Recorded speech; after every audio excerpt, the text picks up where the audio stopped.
Je suis en contre-jour.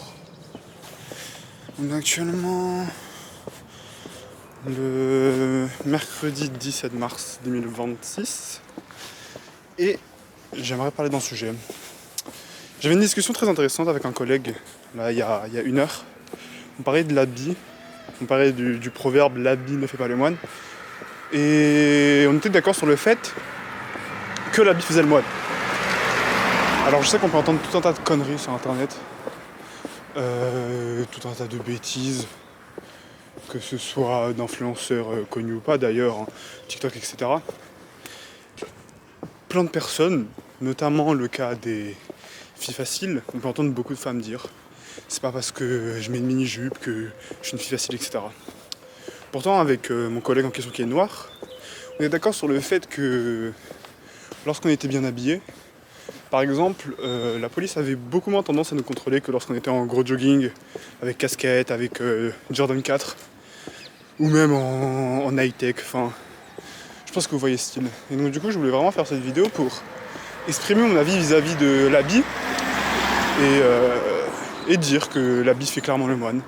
Alors on peut prendre tout un tas d'exemples. J'ai pris l'exemple des filles faciles tout à l'heure, j'ai pris l'exemple du contrôle de police, qui est du coup pas vraiment un contrôle de faciès, mais plutôt un contrôle sur la façon que la personne est accoutrée. Je peux prendre d'autres exemples.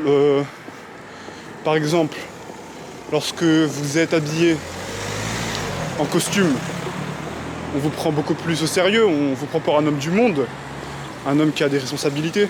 Forcément, lorsque vous êtes en jean baggy ou en jogging encore pire, on vous voit comme quelqu'un en bas de l'échelon, en bas de la société. Et lorsque vous êtes bien habillé, une belle chemise, des belles chaussures, alors on verra pas trop là. Bon, on voit un peu mieux ma tête. Mais lorsqu'on voit quelqu'un de bien habillé, forcément la façon dont on nous parle change. Par exemple, hier quand j'allais au travail, j'étais bien habillé, on voyait la chemise blanche, un beau pull, et un monsieur m'a laissé passer. Mais m'a laissé passer d'une façon très serviable. Tu es bien habillé, tu es quelqu'un d'important, donc je te laisse passer. C'est ce que j'ai ressenti en tout cas lorsqu'il m'a laissé passer au passage piéton. Ou là où d'autres voitures se seraient dépêchées de passer, surtout avec l'essence qui coûte 2 €.